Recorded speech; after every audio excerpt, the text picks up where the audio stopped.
Racikan Berita. Salam sejahtera bagi kita semua.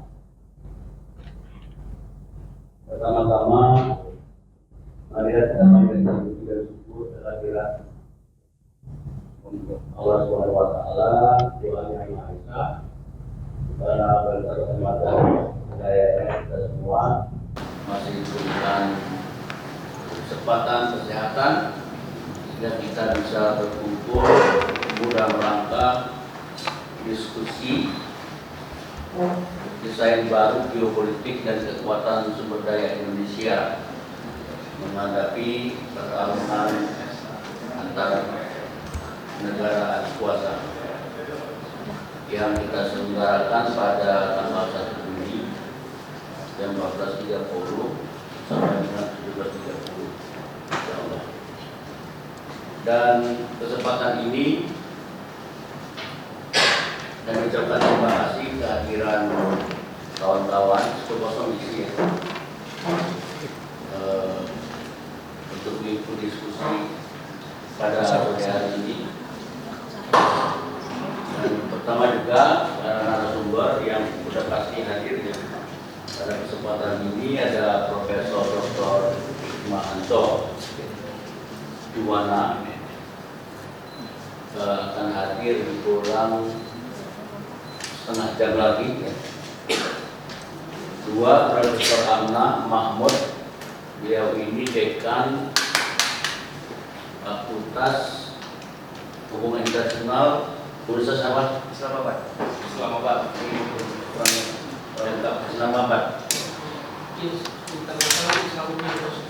Islam International Islamic University di Islamabad, Pakistan. Itu sebenarnya bergabung melalui Zoom ya. Dan kita baru pasang Zoom jam 12 tadi karena ada permintaan orang-orang di daerah untuk mengikuti acara ini. Jadi Zoom baru kita sebar. Mudah-mudahan bisa diikuti oleh kawan-kawan juga dari luar daerah. Kemudian kita juga mengundang Dr. Sukamta ya, dari Komisi 1 DPR RI. Dan beliau ini saya pikir cukup representatif untuk menyampaikan masalah pandangan soal geopolitik ini ya, yang mewakili DPR saya yakin kuat pemikirannya untuk membantu kita untuk menunjang pemikiran pandangan kita pada pemerintahan sekarang maupun pemerintahan yang akan datang. Dan yang keempat, kita mengundang juga Dr. Koni Kata Hundini Bakri yang sekarang sedang berada di Selama ya, sedang berdosen di Saint Petersburg ya, Rusia. Saint Petersburg ini kota pertama Rusia Bu ya? Betul ya? Siap, di Rusia Bang. Selamat pagi semuanya. Pagi. Beliau ini baru beberapa hari ini diangkat profesor di Universitas Saint Petersburg, Rusia. Universitas Internasional Saint Petersburg. Bangga kita sebagai bangsa Indonesia, ada anak bangsa kita yang cerdas diberikan penghormatan memperoleh profesor yang masih hangat menurut profesor. Jadi jangan sampai kita Indonesia tidak menghormati orang yang diberi gelar di universitas yang terkenal, Saint Petersburg. Ya. Jadi bukan universitas lain, Saint Petersburg ya. Tuh, adik-adik sekalian ini. Kalau Anda bisa jelas itu luar biasa ya. Nanti langsung saya sekolah berapa dolar. Ya, Saint Petersburg Rusia, itu kota pertama Rusia. Nah jadi itu narasumber kita, sementara kita menunggu Bapak Dr. Hikmahanto Juwana ya, kita akan mulai diskusi karena terlalu jauh kelambatan. Diskusi juga dihadiri para senior dan pemerhati politik internasional. Ada Hatta Taliwang, tahu lah Taliwang sekarang ini main dua sisi ya, kedua kaki. Main catur. Saya baru tahu ya, ada yang catur, yang Pak Prabowo nggak tahu. Itu apa Pak? Itu ada Pak Eki Sujana, ya. Profesor Pak. Profesor Eki Sujana. Ini juga ada yang barangkali nggak tahu. Profesor ini Profesor IPB. IPB, penghormatan IPB. Nah, kawan saya juga ada pengurus Forum Aktivis Nasional, Ketua Pemuda Internasional apa ya? Apa namanya? World Activity Federation. Youth Federation ya, global lah pokoknya. Ada kalau saya aktif ini teman masa-masa Orde Baru dulu ya, posisi Orde Baru masih bertahan. Ada ini Udin ya, teman saya juga ini saya Udin. Amin.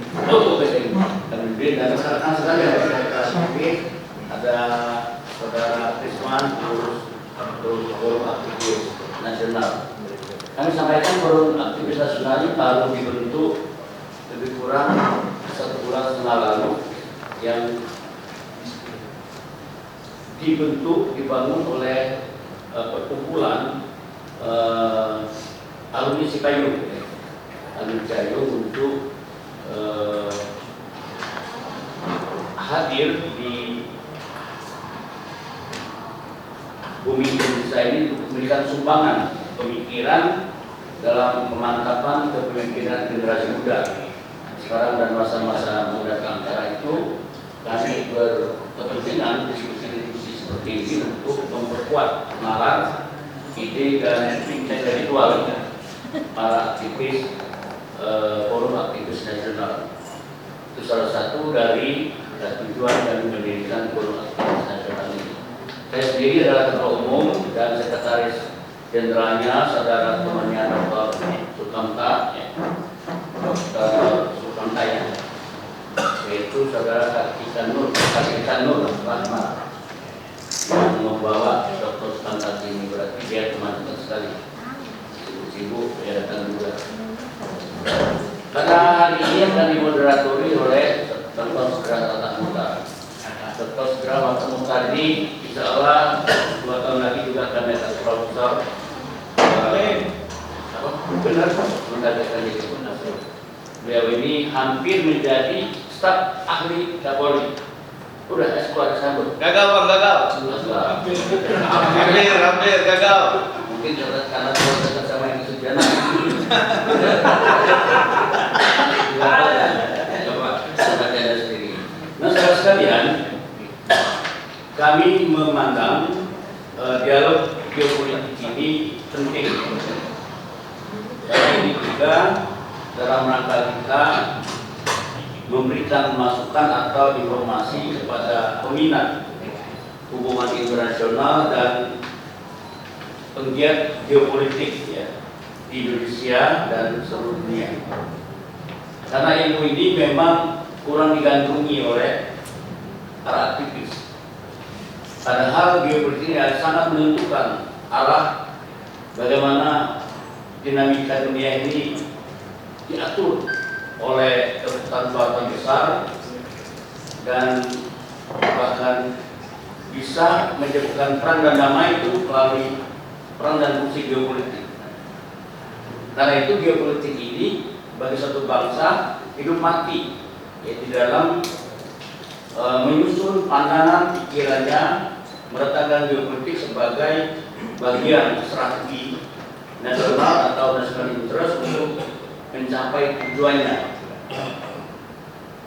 Apalagi sekarang kita perhatikan dunia sekarang ini betul-betul menghadapi konflik dan perang terbangsa. Konflik Ukraina dan Rusia ini sudah berlangsung cukup lama. Sudah 1 tahun lebih, sudah makan korban mungkin sudah ribuan, ya, biaya mungkin sudah 100-200 miliar dolar, sudah perang juga belum selesai.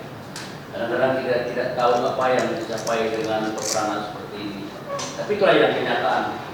Perang selalu ada di dalam sejarah kemanusiaan di dunia. Kita tidak tahu kapan bakal berhenti perang seperti ini. Juga konflik, itu bukan konflik ya. Ini semacam pembunuhan ya. Israel terhadap bangsa Palestina yang tak berdaya, bukan perang setidak-tidaknya sebanding kekuatan. Jadi betul-betul apa yang disebut dengan pembantaian itu sudah tepat dikatakan oleh masyarakat dunia, ya, termasuk disebut dengan genosida, ya, untuk menghilangkan etnis bangsa tertentu di muka bumi. Jadi dari ini pun kita susah kapan selesainya, bahkan telah melibatkan juga Iran yang konon kabarnya memiliki kekuatan nuklir yang tidak kalah dari kekuatan nuklir Korea Utara. Nah, ini yang kita khawatirkan kalau pada satu puncak konflik ini tidak bisa diatasi, tiba-tiba bisa saja Iran seperti Jepang melakukan tindakan sepihak, bisa saja, ya, karena akan mengancam keamanan di Timur Tengah. Dan yang ketiga, kita tahu kalau adik-adik semua, ya, pemerhati hubungan internasional, ya, dinamika Pasifik, ya, dan seterusnya, peristiwa Laut Cina Selatan ini sudah berlangsung 1 dekade, memuncak panasnya. Kemudian ini juga kan berpengaruh terhadap dinamika di Pasifik, karena Pasifik itu berdekatan sekali dengan Laut Cina. Dia di utara, Pasifik di selatan. Juga keributan Tiongkok dengan Taiwan dan semenanjung Korea Utara, semenanjung Korea antara Korea Utara dan Korea Selatan juga sedang panas-panasnya. Ini juga bisa menimbulkan panasnya situasi geopolitik di kawasan, dan ini juga akan sangat ditentukan peranannya oleh negara-negara adidaya. Nah, kita di dalam konteks ini, ya, kita bisa menimba pengalaman ini, Pak Dr. Skonda, ya, atau moderator, atau Ibu Koni. Kita pernah mengalami konflik di tengah-tengah perang dingin, yaitu antara tahun 50 sampai 52 sampai tahun 90 perang dingin selesai. Dan kita, karena perang dingin ini, di antara perang itu ada muncul konferensi Asia Afrika, ada gerakan non-blok, tetapi Indonesia terperangkap di pihak blok timur, ya, hingga menyebabkan kejatuhan Bung Karno. Nah, pelajaran ini menurut saya bisa menginspirasi pandangan geopolitik kita, terutama pemerintah Jokowi dan Prabowo. Apakah misalnya kita dengan politik bebas aktif, posisi kita non blok atau non aligned itu bisa meningkatkan national interest kita, meningkatkan posisi bangsa kita Indonesia di dalam memainkan peran di antara Cina dan Amerika pada masa akan datang atau dengan Rusia akan datang. Karena kita dengan tidak memihak, justru kita tidak dapat apa-apa.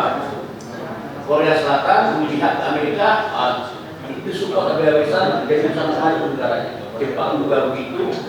Taiwan memang dijaga oleh Amerika Serikat, tapi karena politik bebas aktif itu kita tidak dapat apa-apa. Justru kekayaan alam kita dikuras habis-habis. Nah, ini jadi informasi tambahan saja. Tapi sebelum diskusi kita itu dengan pengalaman kita ini, bagaimana kita menyusun kembali, ya, melakukan desain baru geopolitik kita sehingga di tengah pertikaian dan memanasnya situasi global saat ini, kita dapat meningkatkan national interest kita untuk kepentingan bangsa kita, kesejahteraan, terutama bagaimana kita memanfaatkan kekayaan alam kita ini untuk kepentingan nasional kita, keadilan kita, kesejahteraan kita. Jangan sampai di tengah pergolakan ini sumber kekayaan alam kita dikuras habis oleh bangsa-bangsa adik kuasa. Ya, ini bisa saja taktik dan strategi geopolitik untuk menguras kekayaan alam kita. Perang tidak pernah terjadi, tapi kita menyerahkan diri secara bulat-bulat bangsa kita, pikiran kita, harta kita kepada bangsa-bangsa adik kuasa seperti masa-masa perang dingin pada waktu perang tidak terjadi, tapi seluruh kain sekarang kita buka. Tinggal pengantar diskusi kita agak banyak sedikit karena saya senang, mudah-mudahan saya bisa dikasih profesor juga dari sini dan seluruh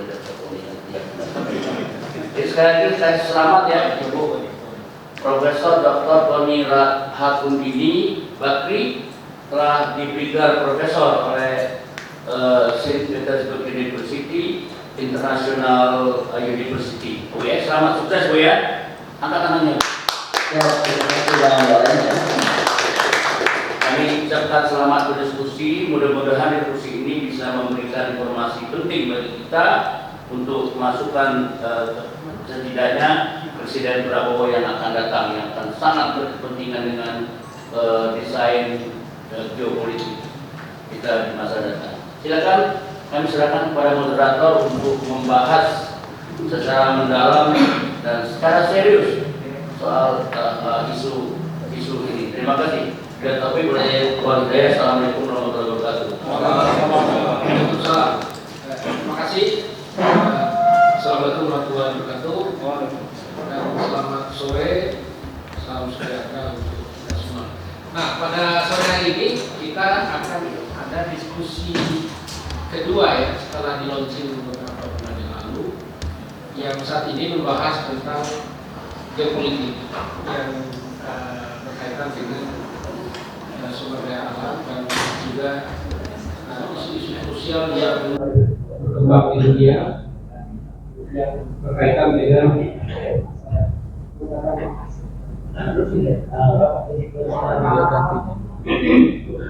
selamat datang Ibu.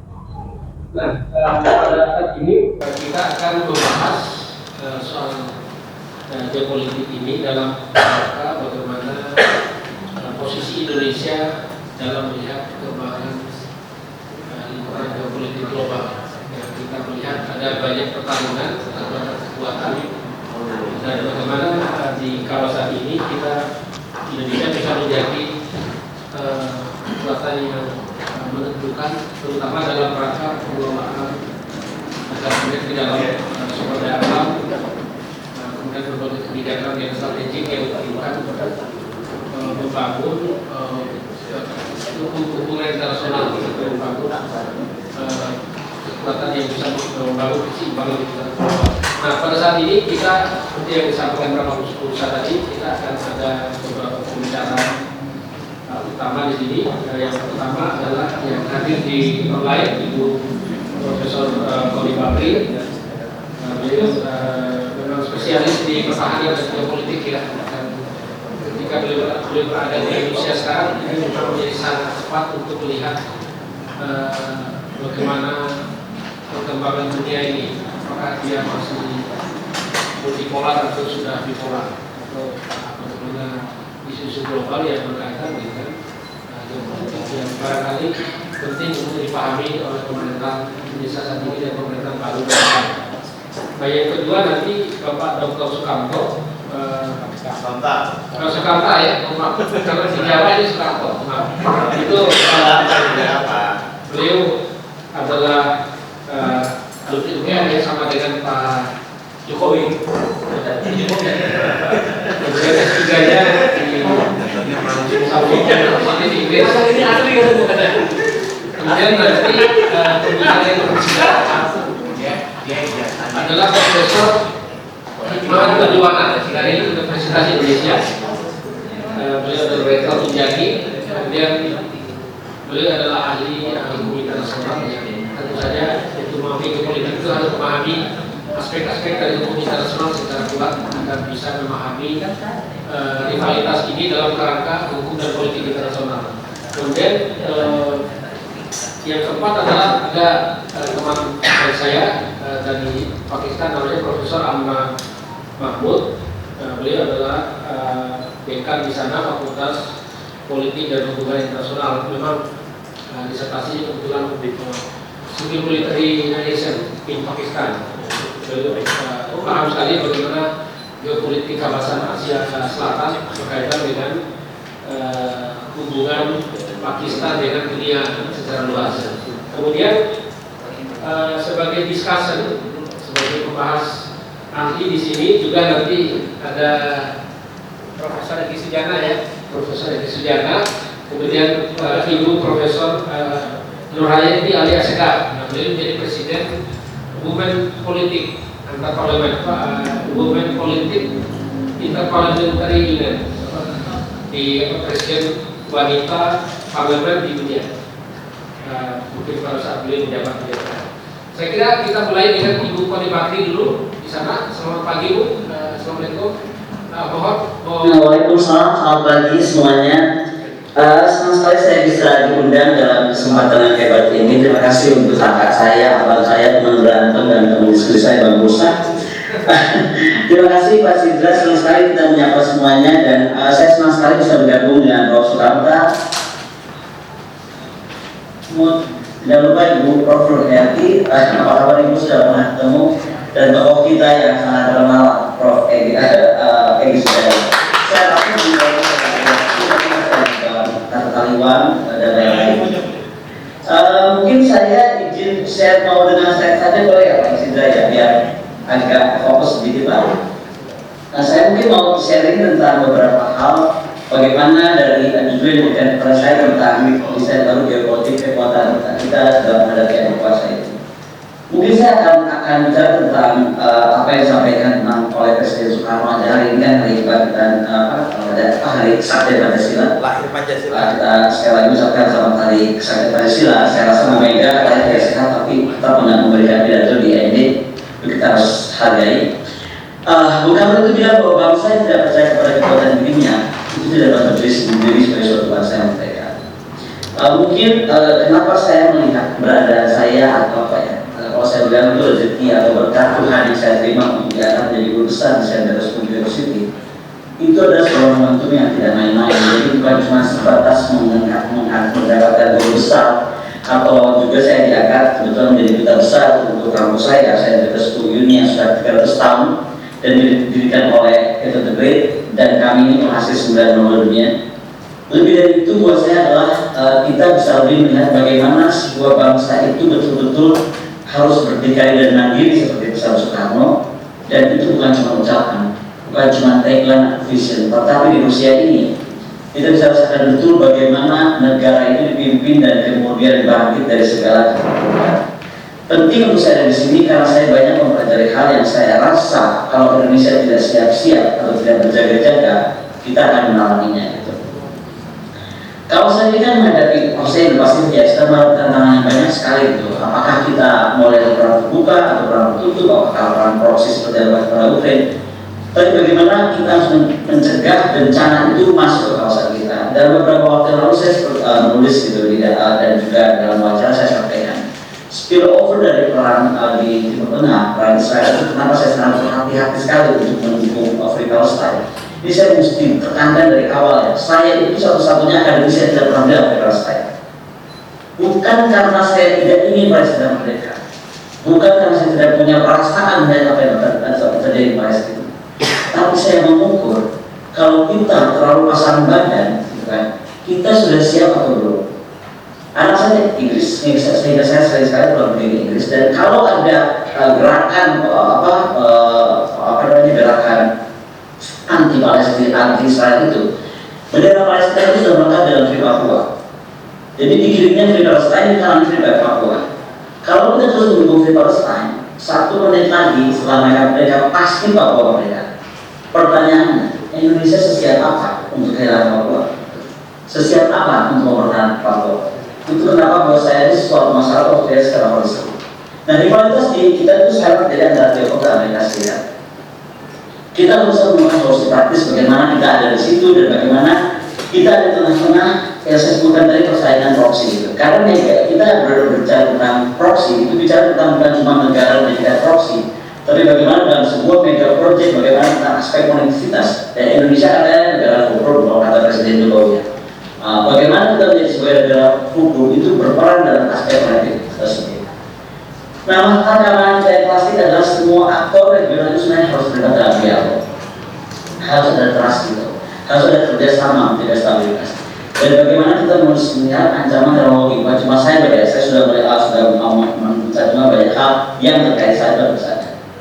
Dan tren modernisasi pertahanan kita seperti apa? Bagaimana kita melihat tantangan kawasan ini? Bagaimana kita berpartisipasi sebagai dialog, tapi juga bagaimana kita melihat tantangan geopolitikal ini? Melihat pemain kunci dalam tren itu siapa? Bagaimana mereka membangun kekuatannya? Itu menjadi penting. Jadi di sini saya coba memperlihatkan bagaimana sebuah negara itu menjadi demikian bisa hebat. Itu karena kalau saya dalam waktu saya mempertahankan disertasi saya, sebenarnya kekuatan negara itu hanya ada beberapa elemennya. Satu, dia itu strateginya bagaimana.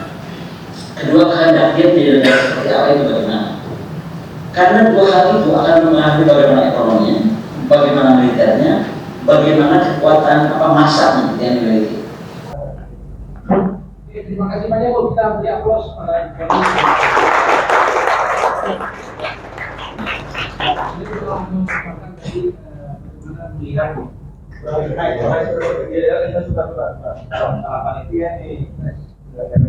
oh udah.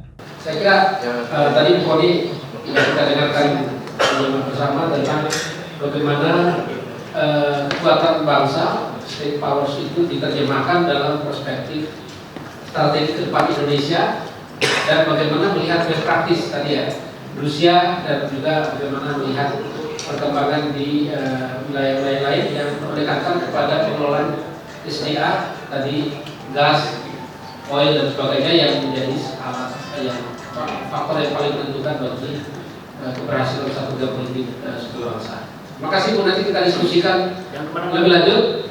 Nanti jangan dulu ini tetap ada di online dulu. Apa? Standby, saya standby. Ya, saya mendengarkan yang lain bicara. Kenapa sih? Ya, pembicara selanjutnya adalah Bapak Dr. Sukamta. Beliau adalah anggota Komisi 1 DPR ya. Di tempat Ibu Nurhayati dulu pernah di sana. Nanti baru setelah itu dari Profesor Amna Mahmud from Pakistan ya. She will explain about geopolitics, how Pakistanis respond on these issues, and what is current issues in the region, in South Asia, related to global geopolitical change. Oke, waktu diberikan kepada Pak Sukamta. Kita beri aplaus dulu kepada beliau karena ini anggota yang vokal ini. Kalian di antara anggota DPR yang Komisi 1, beliau termasuk yang saintis yang bisa berperan secara intelektual di parlemen. Silakan waktu. Profesor Amna, please wait a couple minutes, maybe about 10 to 15 minutes. That we waiting for the member of parliament, Indonesian Parliament will give some assessment about Indonesian view on geopolitics. Then after that, of course, he is graduated from UK, so I think she will explain you a little bit about his perspective on English, and of course mostly in bahasa. Thank you.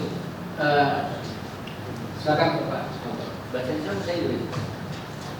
Boleh sih mimpi pun dalam bahasa Inggris tapi dalam bahasa Indonesia. Ya, terima kasih Sidra Fakta moderator kita. Komplemennya terlalu banyak nih, terlalu tinggi.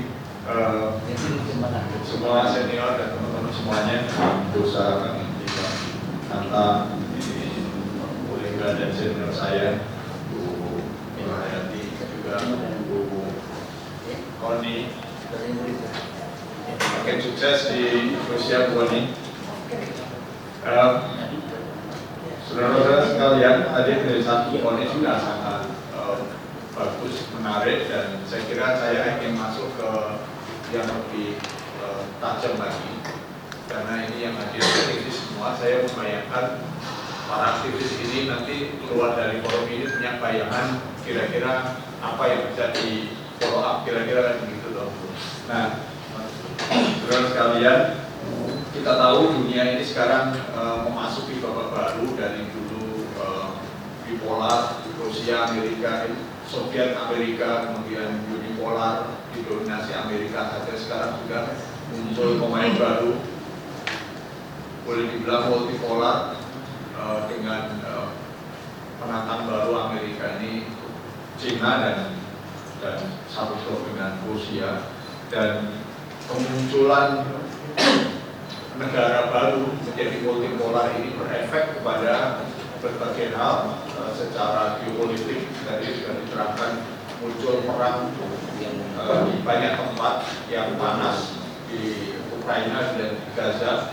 Ini dua perang yang tidak terbayangkan. Ini perang yang habis-habisan, yang bukan sekedar gimmick ya, tetapi perangnya perang seperti perang ukutan. Yang ini sebetulnya membuat hotspot yang ketiga di Taiwan, Laut Cina Timur, wilayah yang menjadi hotspot ketiga dan sering dikatakan akan segera meletus, tetap menjadi panas, tetapi negara-negara sekitar ini belajar banyak dari peristiwa di Gaza dan Ukraina ini. Jepang, Korea, Cina kemarin baru saja ketemu di Seoul untuk membahas kepentingan mereka di Asia Timur supaya tidak terjadi perang habis-habisan seperti di Gaza. Coba Bapak, saudara sekalian, ini Ukraina dan Gaza ini, kira-kira ini perang brutal-brutalan habis-habisan begini, ini apa? Goalsnya apa? Ini tidak masuk di dalam pikiran orang sehat dan para politis, para negarawan hari ini. Nah, tentu ini menarik untuk dibicarakan. Nah, persaingan antara Amerika yang kemudian disusul oleh Cina, Rusia sedang sibuk di Ukraina. Saya kira untuk sementara waktu dia akan terkooptasi di situ, dan salah satu target perang ini tercapai, berarti menyibukkan salah satu calon negara besar yang akan bisa bergabung, Rusia dengan Cina ini sibuk terkooptasi dengan satu proyek besar namanya perang di Ukraina. Nah, ke depan pertanyaannya, apakah mungkin Cina dan Amerika ini akan ketemu? Nah, kalau saya melihat hubungan dua negara ini, Sino-US relationship, itu akan menghadapi 10 tantangan yang saya sebut sebagai 10T, yang kalau ini bisa diselesaikan, maka ketegangan mereka ini bisa selesai juga. Tetapi kalau tidak bisa diselesaikan, maka ini akan berlanjut. Apa 10T? Satu, soal Taiwan. Yang kedua, karena waktunya pendek, saya akan ringkas saja jadi kayak daftar belanjaan. Yang kedua adalah trade war antara Cina dengan Amerika. Tahun 70-an, kira-kira 70-80% pabrik good yang dipakai manusia di bumi itu made in Amerika. Hari ini Cina menggeser, mengejar, sudah kira-kira hampir 40%, 35-40% pabrik good itu made in China. Nah, sehingga trade war ini tidak terhindarkan. Yang ketiga adalah teknologi rivalry. Cina punya deklarasi Made in China 2025 yang dideklarasikan tahun 2015 yang lalu. Ini dipandang sebagai sebuah bahaya besar dari kekuatan lama blok kapitalis terhadap Cina. Nah, yang keempat adalah teater preponderance, domination of East China Sea. Bagaimana di masa lalu Laut Cina bagian timur ini kan didominasi oleh blok pro-Amerika, di situ ada Korea, Jepang, Taiwan, Filipina. Nah, tiba-tiba sekarang Cina juga punya pangkalan-pangkalan militer sampai di Laut Cina Selatan. Nah, sehingga ini akan menjadi teater yang akan makin panas. Terus yang kelima adalah teater preponderance of South China Sea. Jadi kalau tadi Laut Timur Cina, sekarang Laut Cina Selatan. Yang keenam, totalitarian versus open societies. Cina sekarang masih persepsi sebagai rejim totalitarian dan open societiesnya Amerika. Yang kedua adalah soal Tiananmen light issues seperti Hong Kong, Tibet, Xinjiang. Ini akan terus menjadi persoalan di situ, akan jadi isu. Yang kedelapan, Theater High Altitude Aerial Defense, THAAD. Ini perang angkasa menggunakan satelit dengan berbagai macam manifestasi. Yang kesembilan adalah Top of the Summit Control of Himalaya to dominate Yangtze River and Yellow River including Mekong. Ini akan jadi persoalan juga ke depan. Yang ke-10, the last one, Triple Domain Conquest of Cyber Security, Cash Transfer through SWIFT Code and the US Treasury Bill. Jadi ini akan menjadi isu terus antara Cina dan Amerika. Dari 10 ini kemungkinan ketemu itu akan kecil. Nah sehingga negara besar seperti Indonesia ini perlu menyesuaikan. Memang benar politik Indonesia itu bebas aktif. Nah tetapi bukan berarti kita ini menjadi tidak berani bergerak apapun, karena Indonesia harus bergerak berdasarkan nasional interest kita sendiri. Nah persoalan kita adalah sampai hari ini kita ini sebagai bangsa ya itu belum bisa merumuskan apa yang kita sebut sebagai our own national interest. Coba kalau kita lihat di dalam dokumentasi maupun di dalam perencanaan RPJMD itu kita belum punya rumusan baku tentang nasional interest kita sendiri. Sehingga ketika kita di diplomasi seperti mengayun ke kanan kiri atau kata Bu Koni tadi tidak menjadi teman ini, tidak menjadi teman itu, karena kita tidak punya pegangan apa sebetulnya yang akan menjadi nasional interest kita sendiri itu. Kecuali yang paling penting adalah yang paling selalu jelas, very obvious adalah menjaga kedaulatan NKRI. Nah kalau itu kan tidak perlu kita perdebatkan, itu harga mati kedaulatan ini. Tetapi yang lebih perlu ini kan perlu diturunkan di derivatnya menjadi sebuah kepentingan yang lebih teknis yang bisa diperjuangkan di forum-forum geopolitik maupun geoekonomi. Nah, kalau kita lihat dari situ misalnya, kita Indonesia ini punya potensi besar sekali. Tadi saya menyebut Cina itu misalnya sebagai contoh punya Made in China 2025 itu ada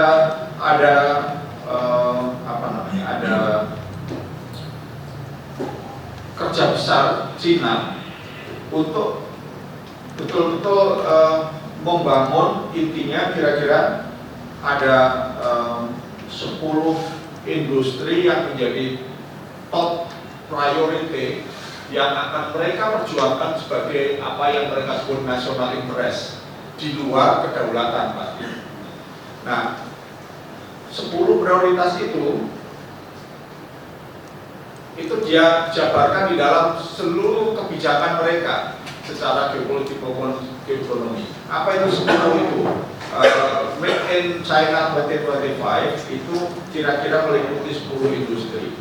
New advanced information technology including artificial intelligence and quantum computing, automatic machine tool and robotic, aerospace dan aeronautical equipment, maritime equipment and high-tech shipping, modern rail transport equipment, self-driving and new energy vehicles, power equipment, agricultural equipment, new materials, biopharma and advanced medical product. Ini 10 ini semua advance. Seperti yang tadi disampaikan Bu Koni soal semikonduktor, itu betul sekali. Ya. Nah, di dalam awal-awal Made in China 2025 ini belum terlalu banyak dicurigai oleh blok barat, tetapi lama-lama blok barat punya kekhawatiran karena China itu dianggap mau mengakuisisi teknologi barat di 10 sektor itu dengan caranya sendiri. Yang blok barat suka menuduh ini mereka China mencuri teknologi barat.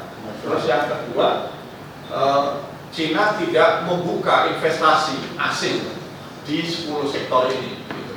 Dan yang tadi paling penting, China ini bukan mau bermain bareng negara yang sudah eksis, tetapi ingin menggantikan negara yang sudah eksis lebih dulu seperti Amerika dan Eropa, termasuk Jepang dan Jerman.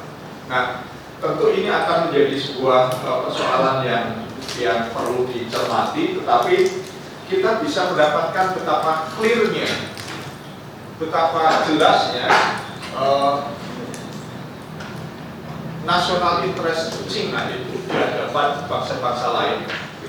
Nah, sementara kita itu belum. Hari ini kalau kita lihat nanti pertarungan semikonduktor itu memang negara-negara barat masih dominan, dan China, blok barat itu sekarang memegang semikonduktor untuk microchip 2-5. Nah, sementara China itu baru bisa 7-20. Seperti Huawei, sehebat-hebatnya itu microchipnya masih 7-20. Sementara iPhone itu sudah 3. Jadi jauh lebih advance. Nah, disinilah pertarungan yang sangat teknis, tetapi itu menjadi simbol pertarungan antara Amerika dengan China ini. Nah, Korea Selatan yang menjadi mitranya Amerika baru-baru ini investasi sampai saya kira lebih 15 billion US dollar ya untuk masuk di dunia microchip ini. Nah, sementara Indonesia prioritasnya tidak di situ. Indonesia sekarang membangun ibu kota baru. Prioritasnya coba bandingkan antara China dengan Indonesia. Ini sebagai pembuka saja. Kita tidak mau masuk ke advance teknologi, bahkan mengalami deindustrialisasi di 10 tahun terakhir, dari sekitar 27% indeksnya itu ke 19. Jadi kita memang mengalami kemunduran industri kita. Jadi alih-alih kita masuk ke high tech industri, kita justru pengen main di infrastruktur, bangun ibu kota baru gitu. Setelah bangun jalan banyak, habis jalan yang mau dibangun lagi, cari infrastruktur baru namanya ibu kota baru, sampai kira-kira 600 triliun ke depannya. Nah, ini mungkin ada alasan-alasan strategis di situ yang sering dijelaskan, pemerataan pembangunan macam-macam. Tetapi jangan-jangan dibaliknya itu semua itu karena kekurangan imajinasi. Iya. Kurang fantasi. Iya kan? Itu cara yang paling obvious, paling mudah untuk mengalokasikan budget. Ya, nah, sementara kalau kita bicara tentang high tech, itu butuh imajinasi yang sangat luar biasa. Gitu. Nah, coba bayangkan nanti ini perlu 600 triliun, terus setelah itu misalnya harus pindah segera dan PNI itu harus pindah ke sana karena memang harus diamankan untuk memindahkan berbagai macam, walaupun tidak 100% ya, berbagai macam kepentingan untuk mengamankan ibu kota, itu kira-kira perlu 9 billion US dollar, kira-kira sama dengan 1 tahun anggaran TNI dan ANCAR. Dan artinya Kalau itu akan dicicil, itu seluruh anggaran budget untuk permajaan alutsista itu habis untuk pindah masukan dari berbagai tempat ke ibu kota baru. Nah, terus kira-kira bagaimana perencanaan pertahanan, Mas? Nah, oke, itu saya tidak mau masuk terlalu lanjut, tetapi begini, Indonesia sebetulnya kalau mau, kita punya potensi yang sangat luar biasa, yang saya kira ini perlu imajinasi teman-teman aktivis ini untuk membuat sebuah narasi dan kemudian meng-create sebuah opportunity. Apa peluang kita?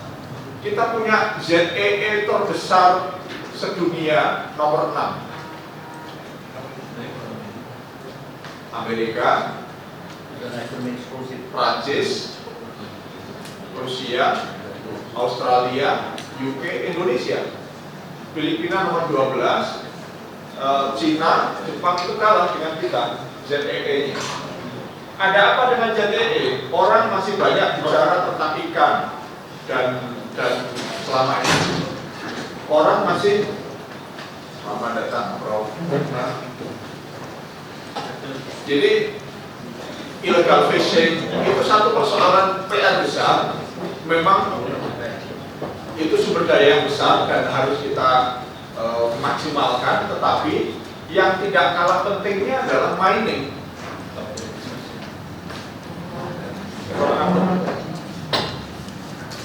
Mining kita salah satu sumber yang saya kira juga nanti akan muncul kemungkinan itu adalah sumber daya minyak.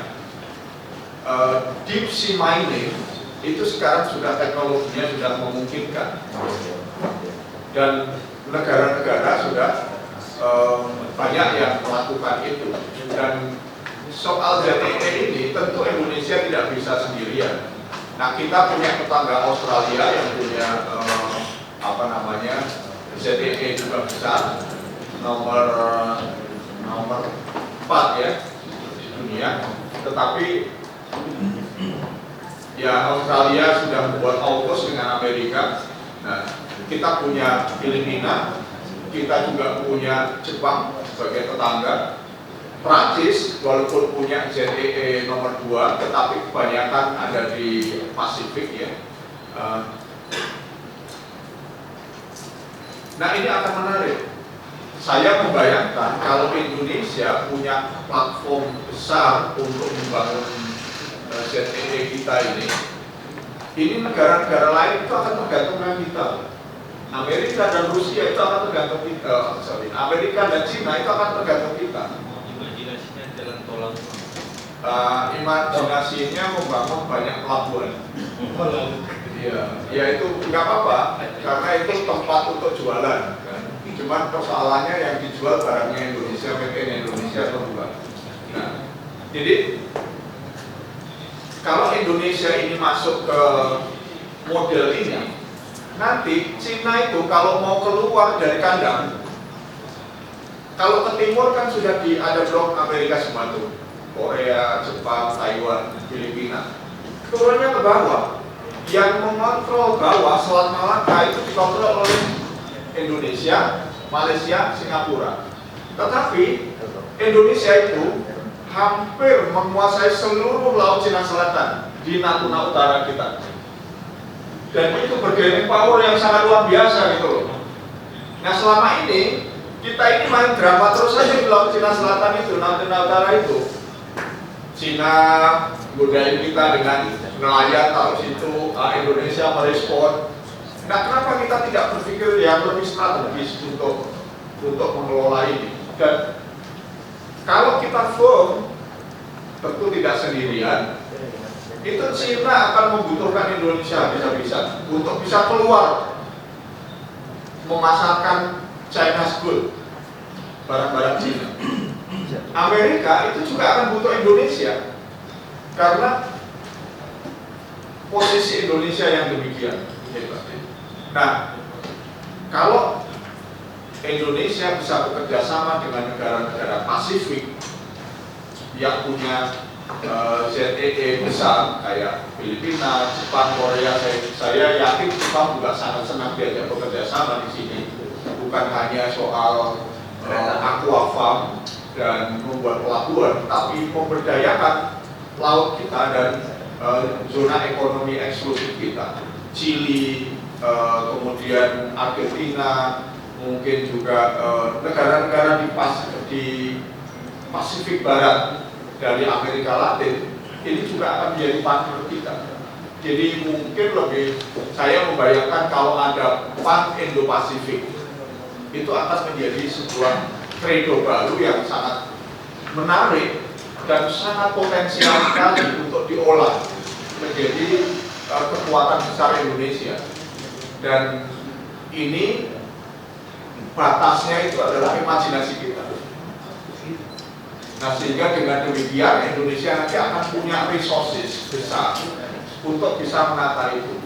Jadi kalau kita hari ini kan bicaranya ibu kota baru, industri baterai, itu pun dimulai dari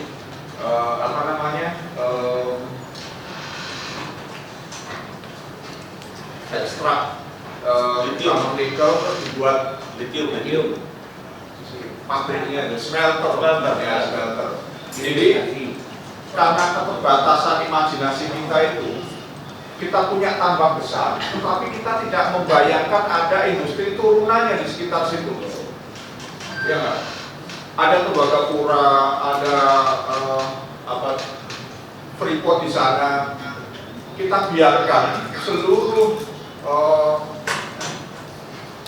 bahan mentah itu dikeruk Amerika dan dibawa ke Amerika. Kita tidak membayangkan mengharuskan mereka untuk membuat industri turunan itu di sekitar situ. Newmont yang ada di Nusa Tenggara misalnya, tidak juga ada industri turunan di situ. Nggak ada hilirisasinya. Nah, saya kira ini akan menjadi PR berikutnya. Ya, kita sudah akan masuk ke industri baterai, tapi masih proses kita baru dari tambang terus kemudian dari smelter untuk menjadi baterai itu masih panjang, tapi kita belum punya roadmap di situ. Masih sibuk urus gium, Pak. Iya. Padahal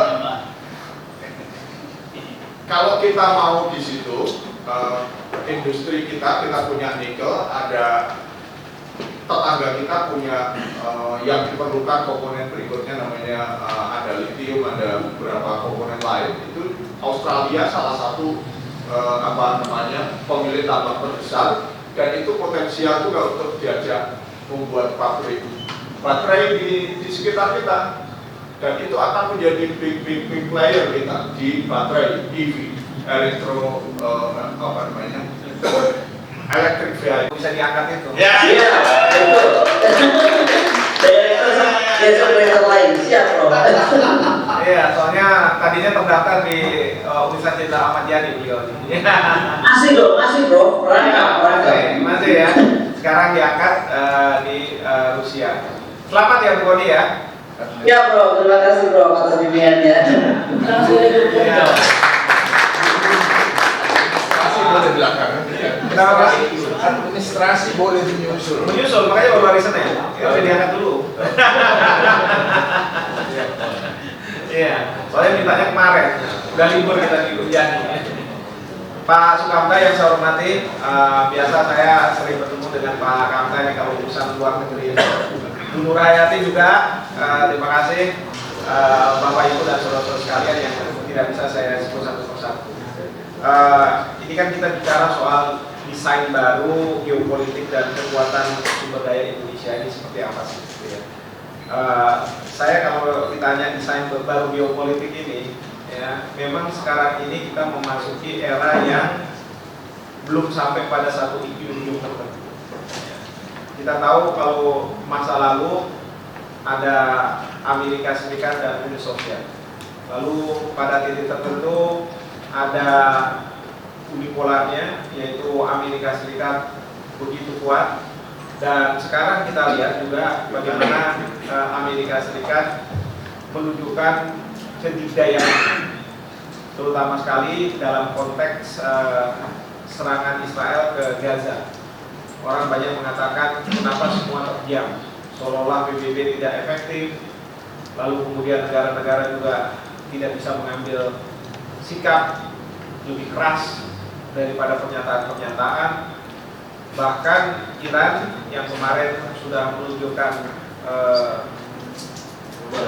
rudalnya ke Israel, ya, karena tidak ada dukungan dari negara-negara lain, ya sekali itu aja selesai. Nah, jadi Bapak Ibu dan saudara-saudara sekalian, sekarang ini muncul ketidaksukaan dunia terhadap apa yang dilakukan oleh Amerika Serikat. Ya. Jadi kalau misalnya dulu kebudayaan Amerika Serikat ketika dia unipolar itu banyak yang mendukung.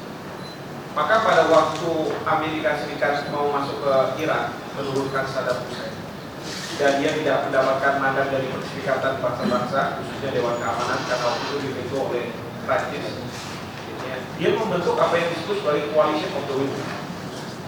Siapa negara yang mau ada di belakang mereka? Bahkan Presiden Bush Junior mengatakan bahwa either you are with us atau against us. Nah, di situ banyak negara sebetulnya ya memang berada di belakang Amerika Serikat. Tapi sekarang sudah nggak lagi. Ya, kita tahu Prancis, mereka minta supaya segera dihentikan serangan Israel ke Gaza. Tapi Amerika Serikat ketika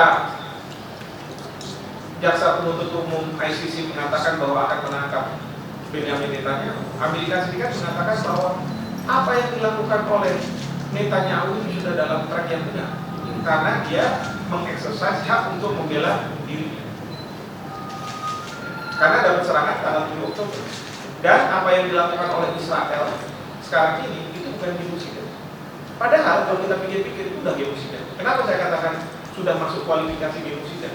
Karena dari pernyataan-pernyataan Netanyahu, dia ingin menghilangkan elemen di Gaza dari Hamas yang punya kemungkinan untuk menyerang Israel di kemudian hari.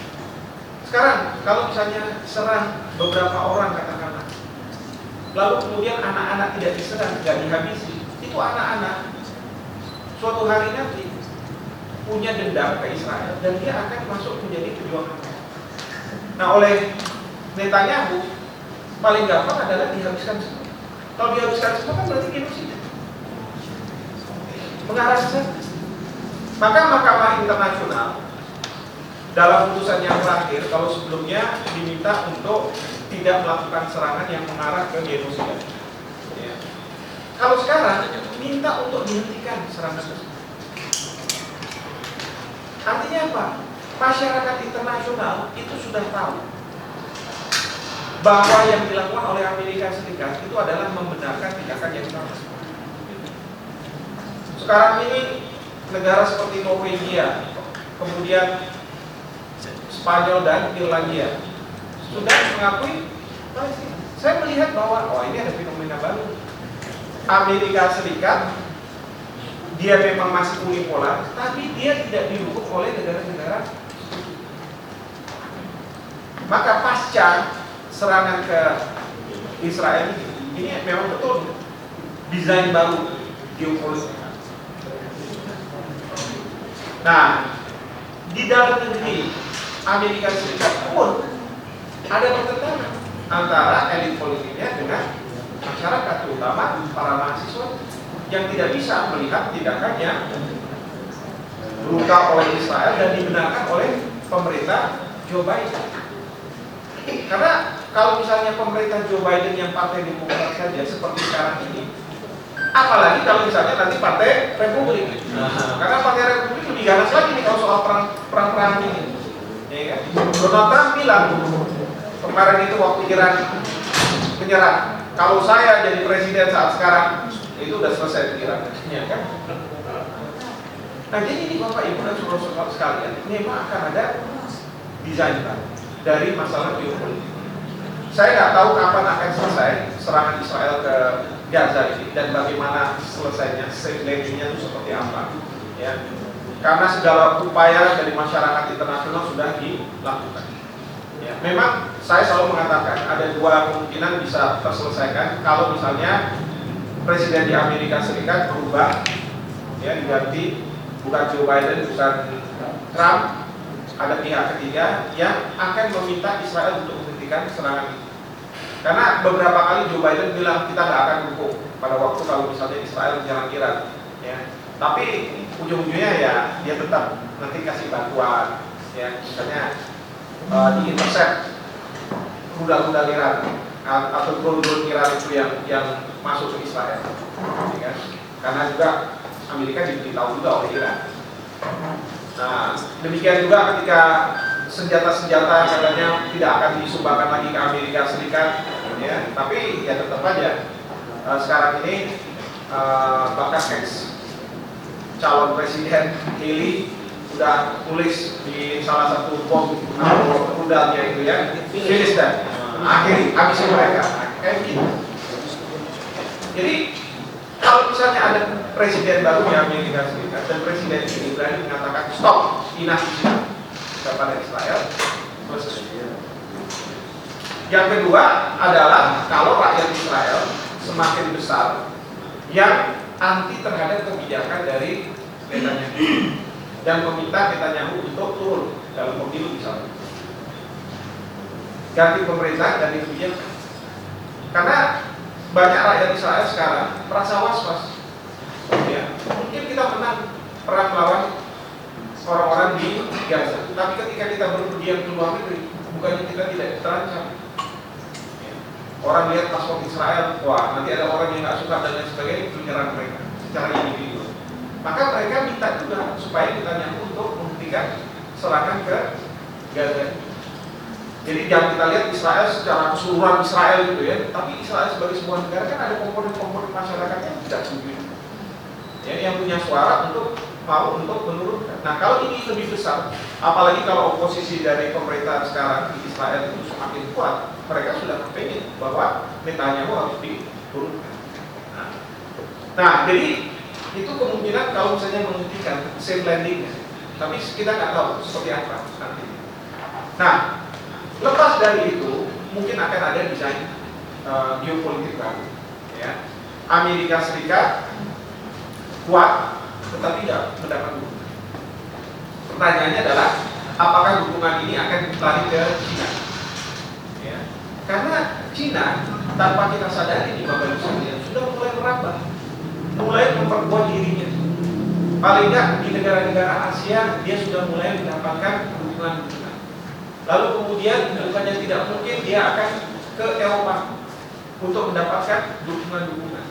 Bahkan kalau saya lihat tidak hanya kekuatan ekonomi, ya, lalu kemudian militer, tapi juga mereka mencoba untuk mengubah image dari Cina melalui sosial media dengan cerita-cerita, kalau Bapak Ibu sering di IG atau sosial media gitu, ya, itu ada cerita-cerita nilai-nilai moral dari masyarakat di Cina, bagaimana menghormati senior, bagaimana menghormati tentara dan lain sebagainya, anak-anak kecil itu dimunculkan. Itu tanpa kita sadari sebenarnya bagaimana tanda kutip propaganda yang ingin disampaikan oleh Cina. Jadi Cina ini akan kuat, tapi basis mereka bukan militer, ekonomi. Militer itu akan dimanfaatkan, digunakan apabila ekonomi akan diganggu. Tapi berhadapan dengan militer juga. Tapi kalau misalnya kita bicara ekonomi, dia akan berada di mana. Dan kita tahu kalau Cina itu dia tidak mengandalkan sumber daya alam seperti kita di Indonesia, tapi dia mengandalkan barang-barang kelontong misalnya, plastik dan lain sebagainya, yang tiap hari orang akan pakai. Pakaian dalam pasti orang akan pakai 2 tahun sekali, 3 tahun sekali, masa nggak ganti? Barang-barang murah seperti itu made in China. Kemudian sekarang mereka sudah masuk ke high-tech, teknologi tinggi. Tadi disebutkan EV. Saya dengar dari produsen-produsen mobil dari Jepang, dari Amerika, mereka belum mau masuk ke EV. Sementara Cina sudah mulai masuk. Bahkan Amerika Serikat itu sangat khawatir dengan electric vehicle dari Cina. Maka sekarang ada pengenaan tarif yang ini kekuatan ya, yang akan muncul yaitu Cina. Tapi Cina itu kalau saya lihat basisnya itu tidak seperti Amerika yang penting adalah perang dan perang. Kenapa? Amerika Serikat menurut saya ekonominya masih bisa sustain, masih bisa berjalan dengan baik karena topangan dari industri pertahanan. Industri pertahanan. Orang dibuat khawatir akan adanya perang, beli senjata. Senjatanya dari mana? Amerika. Ya. Waktu saya pernah sekolah dan studi di Jepang, ketika ekspor misalnya mobil dan lain sebagainya dari Jepang ke Amerika Serikat itu meningkat tinggi dan Amerika Serikat tergusur katakanlah begitu. Itu Amerika Serikat cuma bilang sama Jepang, bilang gini aja, itu tentara-tentara saya mau saya taruh yang di Okinawa, yang di Yokohama akan saya taruh. Pastilah Jepang akan khawatir, akan takut. Akhirnya apa? Kamu nggak usah khawatir. Kamu beli aja AWACS, kamu beli aja pesawat tempur yang bisa mengisi bahan bakar di udara supaya projection power kamu lebih jauh dan lain sebagainya. Dan satu pesawat AWACS itu sama dengan ekspor mobil berat, langsung trade balance-nya seimbang. Nah, tapi itu yang membuat Cina, Korea Selatan maupun Utara khawatir. Jepang jangan-jangan kamu mau remilitarisasi, ya, mengembalikan militer kamu. Kalau dulu katanya kamu punya pasukan hanya untuk self defense, gitu ya, self defense forces. Tapi sekarang sudah mulai keluar dengan ikut dalam misi-misi PBB, ya, operasi-operasi PBB, ya kan. Lalu kemudian sekarang pergilah ke Irak untuk penyambutan ranjau pada waktu Makassar. Waktu Kaifu ke Kamboja. Sekarang ini kemarin waktu Perdana Menteri Abiy meninggal itu sempat beliau menyampaikan bahwa kita akan amandemen pasal 9 dari konstitusi kita. Nah, ini yang membuat negara-negara ini menambah lagi kekuatannya. Tapi ya Korea Selatan akan minta bantuan dari mana senjata-senjata itu? Dari Amerika. Jadi saya melihat kalau Amerika itu sekarang ini ekonominya didukung oleh industri pertahanan.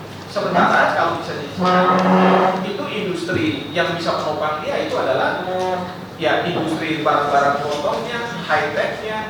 Bahkan kalau saya ke Australia itu misalnya pabrik-pabrik peternak sapi, susu gitu ya. Itu sekarang perusahaan-perusahaan itu dibeli oleh BUMN Cina.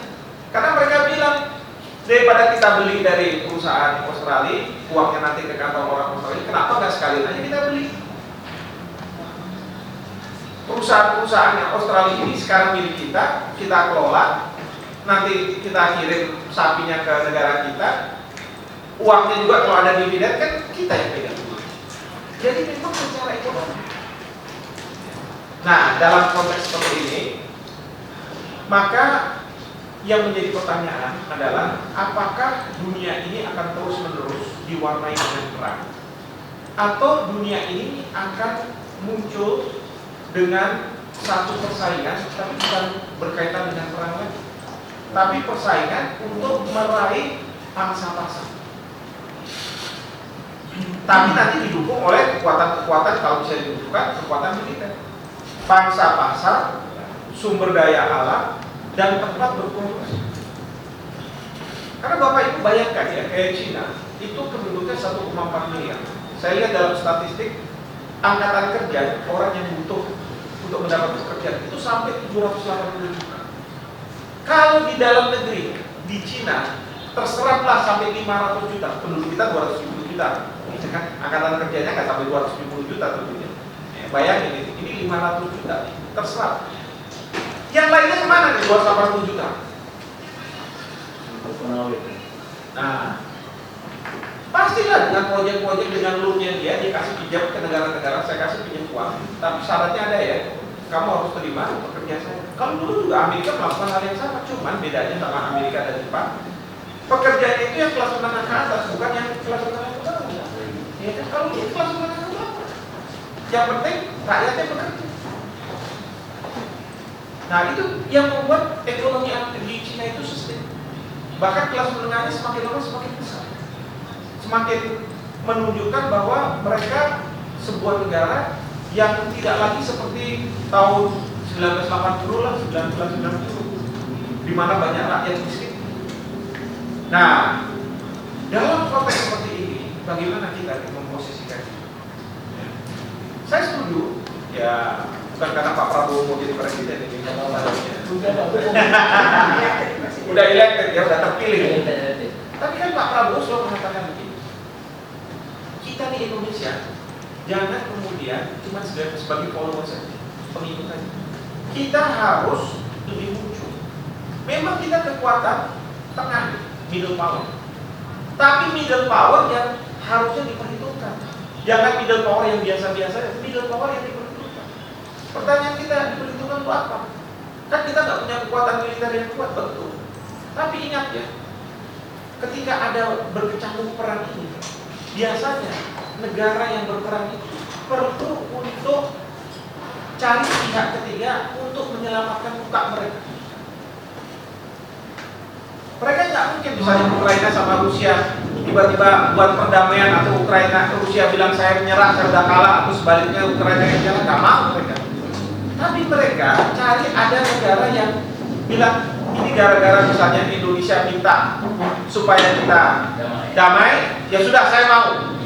Dia perlu menyelamatkan kita. Jadi kita harus bisa memanfaatkan situasi-situasi seperti ini. Kalau kita mau muncul, dan mereka sangat butuh. Belum lagi kalau kita lihat ya sumber daya alam yang kita miliki tadi Pak Kata bilang. Walaupun suatu hari nanti akan habis, tapi pada masa sekarang ini ya, kita kan keras nih hilirisasi. Bapak Ibu tahu ya, hilirisasi ini kan ditentang sama Uni Eropa. Kita udah kalah tuh dia, udah begini. Tapi kemudian kita banding. Nah, ada bagusnya juga kita banding. Kenapa? Karena di lembaga banding sedang ada krisis di sana. Krisis orang-orang yang ada dulu di sana ini lagi kosong. Karena Amerika Serikat nggak mau ngisi dan lain sebagainya. Saya bilang udah banding aja. Sementara proses hilirisasi ini kita teruskan jalankan. Sampai kalau misalnya nanti banding akhirnya beroperasi, ini hilirisasi udah dijalankan, putusan tidak berpihak pada kita, tapi kalau dikembalikan udah gimana lagi kan nggak bisa. Jadi emang harus teruskan. Nah, Uni Eropa mereka pada waktu kita mau diteruskan kita banding, Uni Eropa tadinya udah langsung mau kita kenakan sanksi Indonesia. Karena kita udah menang, tapi kan belum putusan yang inkrah, belum putusan yang berkekuatan hukum tetap. Maka di situ saya teriak-teriak, mana ini negara-negara Eropa, negara-negara Amerika, kita diceramahi, suruh ikut hukum internasional, perhatikan hak asasi manusia, tapi mereka sendiri yang mau melanggar-langgar. Jadi kita harus pintar balik-balikin kayak begitu, Bapak sekalian. Kalau kita mau muncul sebagai sebuah negara yang jangan sampai kita cuma diceramai, kamu harus tunduk pada hukum internasional, kamu harus tunduk pada hak asasi manusia. Tapi giliran mereka diam nggak kayak begitu. Ya. Mereka mau bilang kayak begitu, saya katakan, ya kita harus ngomong. Ya. Disorot di media dan lain sebagainya, ya, di forum-forum. Nah itu kualitas yang dimiliki oleh Pak Prabowo. Kalau menurut saya, benar Pak.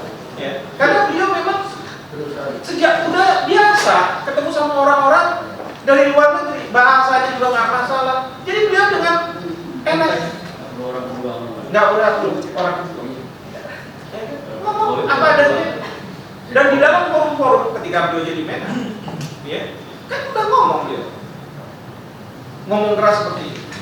Nah ini yang menurut saya memang kita butuhkan. Tapi ini nggak hanya cuma jangan satu orang di ujung aja, yang lainnya nanti diam semua. Jadi semuanya harus sama.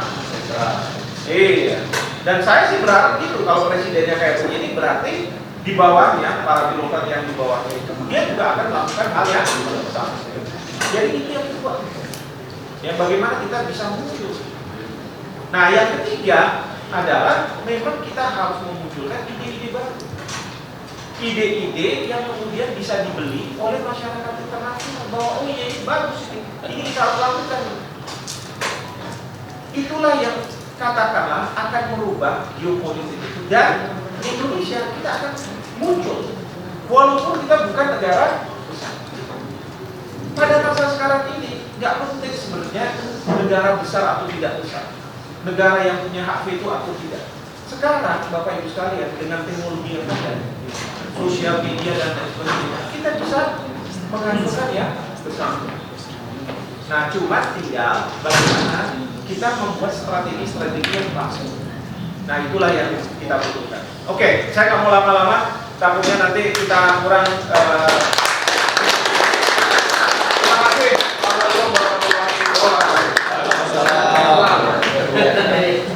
Komunikasi ada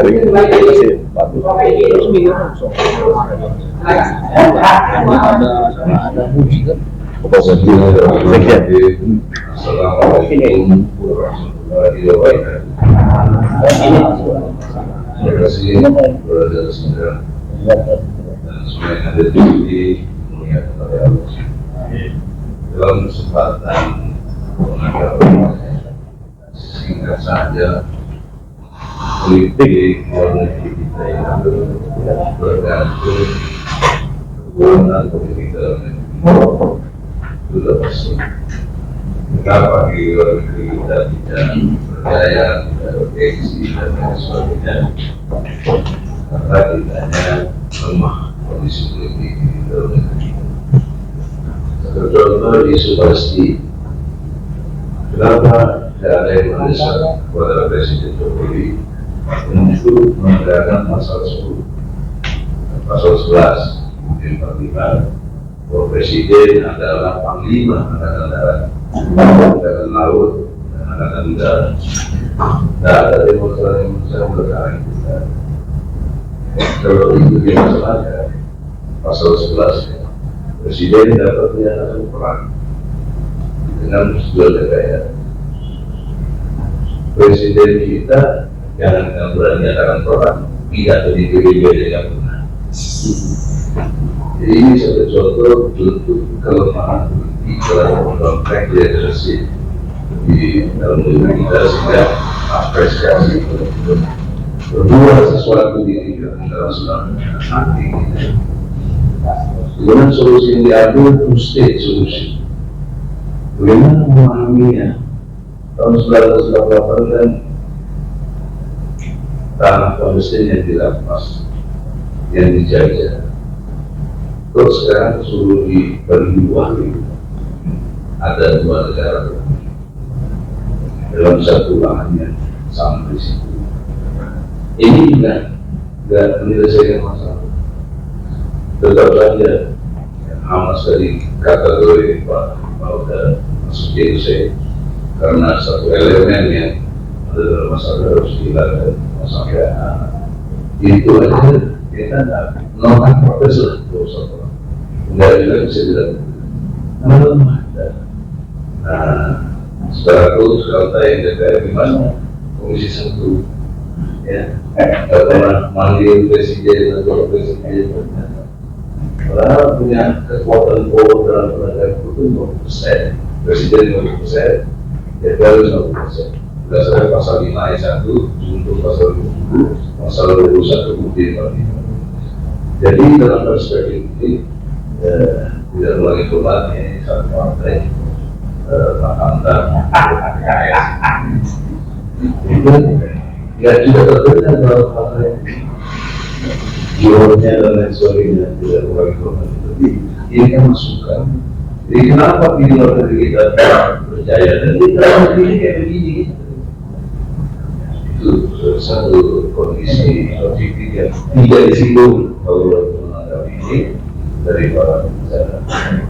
Yang kedua, dalam perspektif sumber daya alam, pasal 33 ayat 3 UB 45 itu berkait dengan seluruh sumber daya alam yang ada, bumi, air, dan segala alam terkandung di dalamnya dikuasai oleh negara dan diperuntukkan untuk semua rakyat. Dari tahun 45 sampai sekarang, mana yang dikuasai oleh negara kita? Minyak banyak yang negara asing emas Amerika, kelapa sawit Malaysia, dan seterusnya kita turun satu-satu. Hampir tidak ada yang kita kuasai. Dan dibohongi dari kita dalam investasi emas yang kata di 50%. Tapi tidak dipanggil oleh DPR. Dari mana itu? Dari ilmu. Karena dua hal penting yang masih pengelolaan, kedua pengawasan untuk emas oleh Freeport. Maka nggak ada artinya disosialisasi 51% itu apa? Nggak ada. Belum seluruh nanti itu lagi. Kita harus mengatur pengawasan, kita harus mengatur pengelolaan. Tidak mudah, tapi kok kemudian gitu. Kita di para aktivis juga dia. Kalau saya konsumsi podcast itu apa artinya itu dari dengan itu, tapi yang penting sesuai dan sesuai dengan konstitusi. Satu contoh saja, saya alhamdulillah dokter bilang ini sumber daya alam dan lingkungan dalam pengelolaan. Itu menurut beberapa informasi sistem emas kita itu kalau sekarang programnya 1.300.000, kalau 1 tahun berapa kali? 1 juta dolar, berarti 1,3 triliun. 1 tahun itu.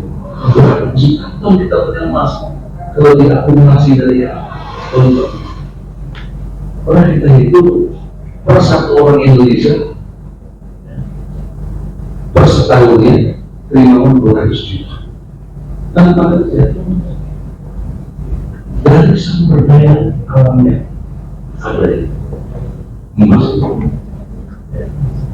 belum minyak, belum batu bara, belum lagi kelapa sawitnya. 3 sumber daya alam saja itu sudah mengakumulasi 5.500 triliun. Batu bara, kelapa sawit, nikel. Ada lagi yang 5 termasuk mangannya, hasil laut, hasil hutan itu 8.000 triliun. Jadi 13.500 triliun itu udah melampaui berapa APBN. Tapi tetap aja sekarang pendidikan kalau kita dinaikin mahal seperti itu. Dan kita dari keluar itu, oleh karena itu sebagai aktivis tadi sampai yang menyampaikan Pak Om tadi, kalau bicara tentang aktivis langsung agenda apa gerakan kita gitu. Ya. Dan itu satu sisi. Misalnya kapan bikin pakai forum aktivis nasional PAN bikin surat ke Jokowi berani tentang Israel.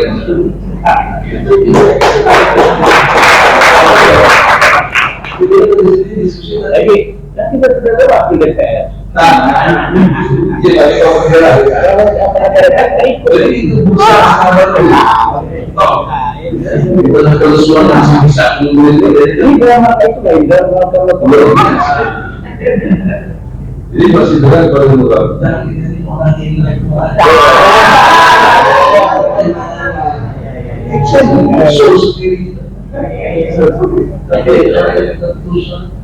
Jokowi kalau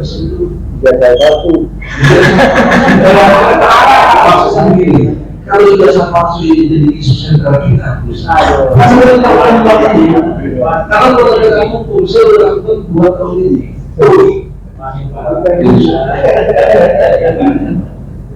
Nah ini prinsipal jadi yang tugas saya mau jadi. Dia betul asli itu biasanya. Dia punya data SPIK, Sekolah Tinggi Ilmu Kepresidenan. Tapi peran konkretnya dari sumber daya alam tadi juga dari sini mulai usaha dicampur diambil lagi oleh orang kita yang ada apa mau pakai bebas hati. Seharusnya fokus kita harus adalah dan kontrol. Kita adalah linia keempat hukum dalam sebuah tugas pokok fungsi presiden. Satu, mensejahterakan untuk seluruh Indonesia. Dua, menjaga tumpah darah seluruh Indonesia. Tiga, mencerdaskan kehidupan bangsa. Keempat, berikut politik dosa.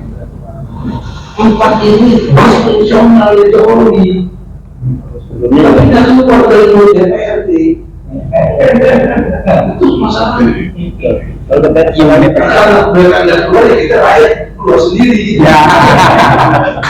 Saya harus pas. Saya setuju pada dasar. Karena auto kita adalah umur yang tadi sebenarnya kita membawa negara. Jadi untuk desain lagi, desain itu desain sebagai leadership yang kuat. Jangan muncul lagi pemimpin membawa begini. Berlarang. Kalau Prabowo belum dan sekarang kita berharap pada Prabowo yang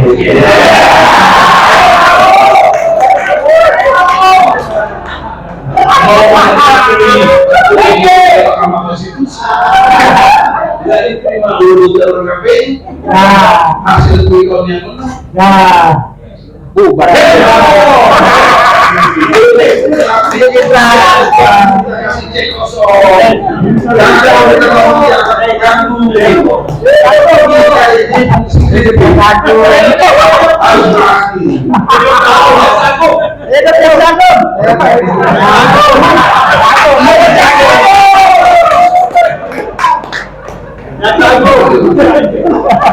Kita harus berbuat sesuatu. Kita punya integritas, punya kapasitas dan otoritas. Sebagai pemimpin, dia harus punya jiwa yang menanggung. Hancur dalam perjuangan. Saya dulu dengan Presiden El Salvador. Padahal negara yang penuh dengan mafia, tapi uang mafia habis di mana sebenarnya. Kalau Palestina itu gitu. Iya, Salvador. Kalau Indonesia nggak mungkin. Kalau enggak, Palestina. Lalu kalau jadi presiden bisa. Kalau gini, formatnya dinyali, tidak ukur, tidak kritik. Saudara ya, Baswedan. Nah, ada yang meragukan kecerdasannya dia, jago dan lain sebagainya. Tadi yang nyali, pusat lain nyali. Masih berani mengundang saya. Tapi karena itu yang kalau untuk desain, ini boleh kita punya Pancasila, tapi kita tidak mengerti bagaimana Pancasila. Awalnya bahasa saya kalau PAN bisa bikin rekomendasi, kita bikin di depan itu 5 majelis. Majelis Ketuhanan Yang Maha Esa, Majelis Kemanusiaan yang adil dan beradab, Majelis Persatuan Indonesia, Majelis Kerakyatan yang dipimpin oleh hikmah kebijaksanaan dalam permusyawaratan dan perwakilan, Majelis Keadilan Sosial bagi seluruh Indonesia. Tidak dipilih siapa isinya yang dinilai penting oleh MUI, oleh lembaga agama untuk menjadi Majelis Ketuhanan Yang Maha Esa. Majelis Persatuan atau kemanusiaan itu tokoh-tokoh yang punya integritas, yang suka aktif di bidang HAM. Kalau di Indonesia, Persatuan Indonesia kasih kesempatan TNI Polri. Tadi yang bilang Polri kesetaraan. Dulu di situ dia pakai bangsa kita ini. Yang keempat, kerakyatan yang dipimpin. Kasih orang-orang yang punya pernah Allah kasih hikmahnya itu.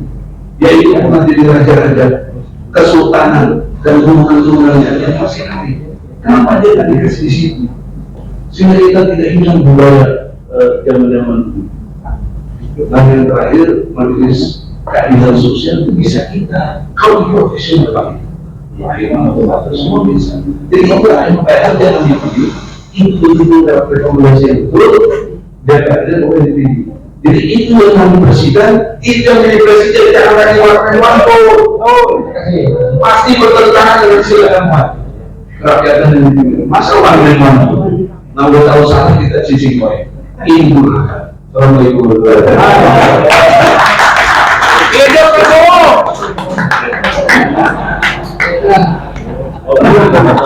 Yang baru Iya presiden.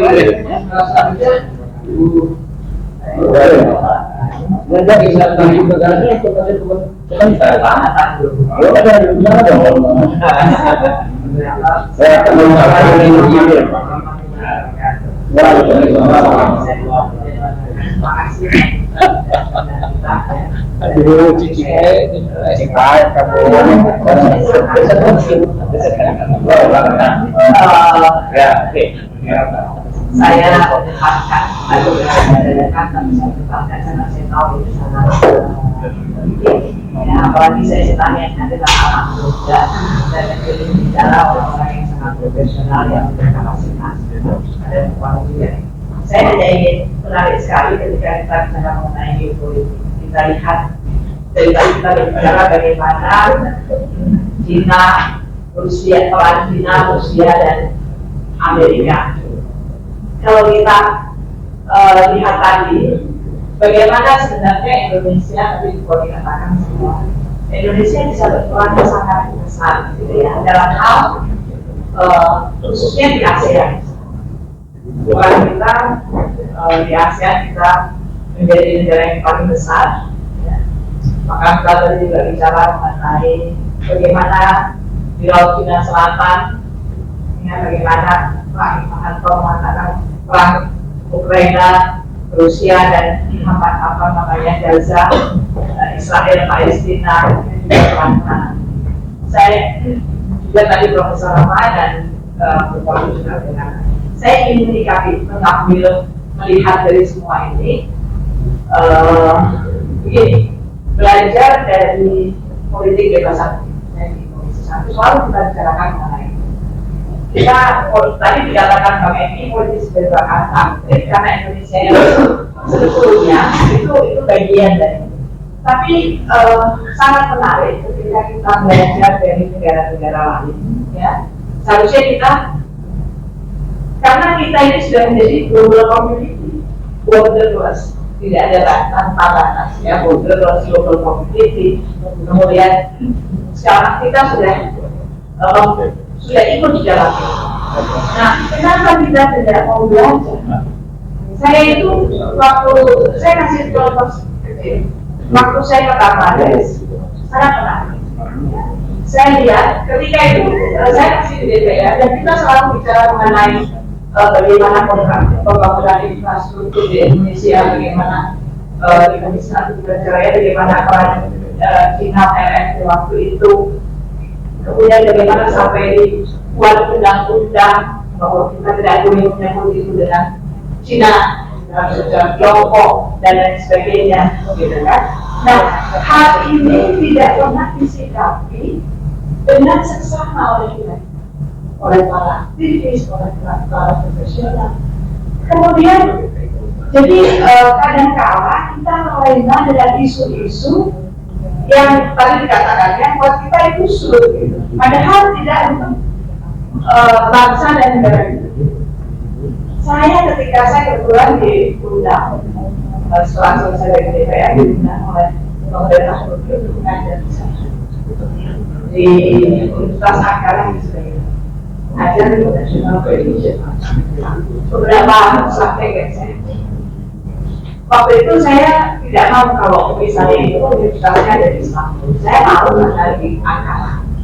Kenapa ya? Saya kan bagian, saya politisi, saya juga akademisi, jadi saya lebih tertarik sama pemerintahan. Tadi saya katakan, ketika saya pergi ke Bangladesh kan bukan negara tadi negara yang bukan ini seperti Pak Prof mengatakan bukan kecil besar bukan sebetulnya. Tapi bagaimana kita menyikapi? Saya ke Bangladesh, saya membangun infrastruktur banyak sekali. Jalan, jembatan, semua ya. Kemudian saya tanya sama kebetulan di Bangladesh itu kan ikut kamu ya, jadi menteri lengkap, saya kira lengkap. Saya tanya sama teman saya di yang menteri, sedang saya lihat banyak sekali pembangunan infrastruktur. Terus, tapi pekerjaannya saya lihat semua orang Bangladesh. Saya tuh sampai makan di restoran Cina di Bangladesh. Pegawainya dari Cina, semua orang Bangladesh. Saya tanya, ini investornya dari mana? Gitu kan? Kamu bakal investornya dari mana? Dari Cina. Yang bangun infrastruktur. Kok saya nggak lihat orang Cina di sini? Terus dia bilang, kamu kan nggak berapa penduduk Bangladesh? Mereka butuh kerja. Kalau mereka mau invest, dia akan mereka invest. Tapi sudah ada kerjanya, nggak boleh mereka kesini. Nah, ini yang tadi Pak Kemna bilang national interest nomor 1. Bagaimana kita, apakah ini tidak proteksi harus? Negara itu harus proteksionis, harus kembali. Kenapa? Ya nasionalisme nomor 1, rakyat kita nomor 1. Siapa yang bayar pajak? Rakyat. Siapa yang bayar gaji semuanya? Rakyat. Dari mana? Nah, ini kami ini, kita lihat di, saya juga dukung ya, kalau tadi disebutkan bahwa China policy. Oke, bukan China policy. Ya kan? Tapi, coba kita lihat kebijakan itu. Kita takut sekali untuk secara terbuka mengatur lain. Tapi kita tidak pernah takut untuk secara terbuka berbelanja dan lain sebagainya dari Israel. Padahal ini undang-undang Israel, siapa yang mengakui kemerdekaan Indonesia yang Palestina. Nah, ini saya kadang-kadang bingung, saya di Komisi 1, saya tahu ya, selalu menganggap bersikap, tetapi ya tidak mungkin sendirian, ya. Nah, kemudian di ASEAN, saya selalu mengatakan itu kan negara besar. Ketika saya menjadi kebetulan kalau kita, makanya saya akan sarankan semua yang ada di sini, jangan menjauh dari politik. Jangan merasa kalau lagi nyaman DPR-nya ini, yang kalian bisa berfungsi, yang tahu rasa kalian memperjuangkan seperti itu. Kita jawab dari kita yang rekam. Kalau saya jadi DPR kita turunin. Jangan terus menerus yang saya pernah menjadi bagian dari itu. Semua sebetulnya tidak semuanya tidak banyak yang berusaha untuk melakukan. Tetapi juga yang disalahkan dibilang itu, saya juga bagian dari partai politik. Itu disalahkan dan selalu partai politik itu ada di katanya apa? Nggak ada legal standing. Bagaimana partai politik tidak ada legal standing? Tidak ada. Partai politik itu ada undang-undang partai politik. Yang bisa mencalonkan presiden, ya hanya partai politik. Gimana tidak ada legal standing? Nah, makanya kan bagaimana dikatakan tidak ada. Jadi maksud saya, di ASEAN ini kita bisa berbuat banyak. Ya, kita bisa menunjukkan Indonesia ini negara besar. Tidak hanya sumber daya alamnya, tapi sumber daya manusianya yang cerdas. Siapa yang bilang sumber daya manusia Indonesia tidak cerdas? Coba lihat Pak Habibie, coba lihat itu ya, pinter-pinter ya. Nah, bagaimana kita bisa berperan di Asia? Saya kasih contoh Turki. Ya, saya dikit. Turki itu sangat berperan di negara-negara sekitarnya. Dia menjadikan dirinya sebagai big brother. Ada 10 negara yang dia sebutkan Turki. Dan mereka kedua dari antara lain adalah Uzbekistan, Kazakhstan, Turkmenistan, Hungary pun mau jadi negara. Bagaimana kita mereka Turki bisa memposisikan dirinya sebagai big brother? Dia dekat dengan Cina, dia dekat dengan Rusia, dia bagian dari NATO. Apakah Indonesia tidak bisa? Orang Indonesia tidak bisa. Makanya mari sama-sama. 2024 sudah selesai. Mari kita persiapkan 2029. Jadi ayo semua yang di sini, para aktivis, jangan biarkan yang dipilih rakyat itu yang hanya malam-malam hari. Ini saya pengen sekali ya, tapi Pak Erik belum. Nah, kita duduk sama-sama. Jadi posisikan Indonesia sebagai negara besar bukan saja di pertama tentu di dan yang muda-muda dari kita semua. Setuju nggak? Orang kita itu orang dari setuju ya. Saya lihat tadi Pakistan, saya hargai Pakistan itu bisa memposisikan Indonesia dari pertama bahwa dia dekat dengan China, ya, China dia di Rusia dia, padahal dia dibandingkan sama dia dekat dengan gue. Waktu saya tanya ketika dia waktu Afghanistan, ya waktu itu musyawarah presidennya, saya tanya sama pusat, kan kita duduk juga ada presiden dan Pak SBY sana kebetulan saya ikut dalam pertemuan. Saya tanya, kamu benar-benar dekat dengan Amerika, tapi kamu belain Afghanistan, dia kan sama yang bisa bedain rakyat Afghanistan dan rakyat Pakistan. Jadi dia bisa mempermainkan peran dan mendudukkan posisinya sebagai yang melindungi tetangganya, tapi juga mendapatkan bantuan dari yang ini dekat dengan musuh. Nah, ini yang harus diramatkan, saya dirumuskan. Jadi ada orang di sini, mari kita rumuskan bagaimana sebaiknya politik luar negeri Indonesia ke depan. Itu dari saya. Terima kasih. Ya, terima kasih. Kita biasa Ibu Nurhayati sebagai anggota parlemen tadinya mulai menjadi dosen jurusan di sebuah universitas di Turki. Terima kasih. Mungkin selanjutnya berkata dulu. Yang mereka baru berdorong gitu, berdua orang. Oke, kita dulu benar lah posisi seperti ini. Terima kasih moderator Pak Profesor Muhanto, Ibu Nurhayati, Kontrol Pak Samta, Prof. Eki, dan adik-adik junior semua saya pikir ini ya. Tadinya saya datang ke sini untuk dengar aja, karena diundang khusus oleh panitia. Dan saya Prof saya. Jadi akhirnya saya ikut mikir juga, padahal saya kerjanya mikir politik nasional aja. Saya mikir begini, Indonesia itu di masa miskin susah, di era Bung Karno itu hebat sampai hampir separuh dunia dengan dunia. Jadi ada kontradiksi. Ketika negara ini lebih maju di bawah pimpinan Pak Harto, kelasnya kira-kira se-ASEAN aja secara geopolitik ya.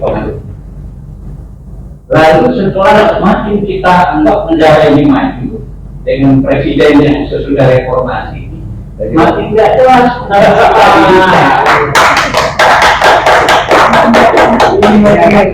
jadi ada apa ya, paradoks atau kontradiksi. Karena menurut orang kita di dunia biasanya makin kaya makin takut. Iya, itu ya. Makin kaya makin takut. Jadi barangkali itu persoalan yang harus dijawab dulu. Kita ini seperti Bu Nurhayati bilang, kita mau berjalan sampai mana dulu yang realistis. Karena secara pride atau harga diri bangsa kita kan sebenarnya lagi terpuruk lah di mata dunia. Dalam banyak sisi, baik kepemimpinan, baik karena faktor ekonomi, baik karena ya sosial juga kondisi bangsa kita. Banyaknya TKW luar negeri kita menurunkan derajat bangsa kita, ya kan? Jadi ini persoalan yang harus kita selesaikan. Kalau memang Indonesia ini punya agenda untuk maju ke depan, harus kita bereskan menyangkut harga diri bangsa dulu. bagaimana menaikkan harga diri ya di zaman materialistis itu faktor ekonomi dulu yang harus rapi. Bagaimana utang-utang kita yang begitu banyak menurut ahli, misalnya Misbahul bilang 22.000 triliun, sementara korban hanya 8.000-an kan. Kalau ditambah utang swasta, ditambah kewajiban terhadap pegawai negeri yang kita utang itu harus dijawab, dibayar pensiunan dan sebagainya, 22.000. Sudah di atas 100% dari apa? Ya, undang-undang hanya 60% kan, utang terhadap apa ya? GDP ya, GDP. Sebenarnya kalau pakai ekonomi murni kita sudah bangkrut sebenarnya kalau pakai takaran seperti itu. Jadi kita ini bagaimana mau punya pride, mau punya kebanggaan kalau secara sosial, politik, ekonomi masih lebih bersuara. Nah ini rezim yang sekarang ini kita menaruh harapan. Dia ada pilihan, bagaimana lagi? Rezim sekarang apa yang kedatang? Jadi konkretnya ke rapor Pak Prabowo di tengah kita apa ya kecewa atau bagaimana lah terhadap keadaan ini, tapi kita ada pilihan lain, solusinya ini yang kita nyata pilihan yang harus kita hadapi. Lalu kan kita harus ribut terus gitu loh. Apa yang kita hadapi, yang kita dukung. Ya, nah, soal yang kita hadapi ini kan, ya harus ada solusi. Saya juga Ya, apa yang semua disampaikan, pokoknya kalau ada Bang Edi, saya sebenarnya tak mau bicara. Cuma apa yang saya mau bicarakan sudah diganggu. Sudah, ya karena sering jauh. Jadi sama-sama ini malah urusan ijazah ini akhirnya saya kira sebagai pengacara. Akhirnya karena perkara berkepanjangan saya bilang udahlah, nggak usah diributin, dia udah sekolah tinggi untuk presidenan. Saya tidak jadi presidenan. Jadi ini ya. Saya kira gitu ya, saya setuju gitu posisi Hayati dan yang lain-lain tadi.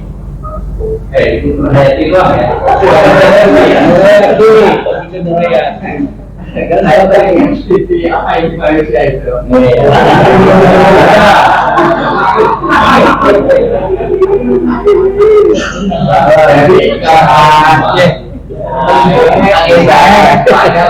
Jadi bagaimana kita tegak dan hormat bukan kita sama Singapura gitu loh.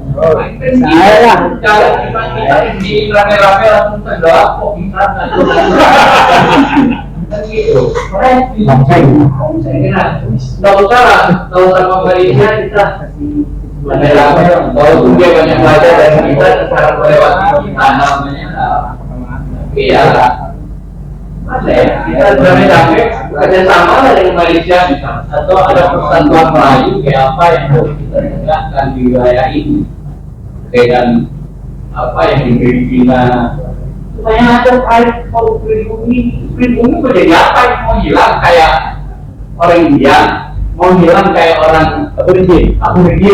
Kalau kalian terus saya seperti ini, saya khawatir hilang dari wilayah dan dunia ini akan hilang setelah Aborigin nanti. Terima kasih. Assalamualaikum. Luar biasa.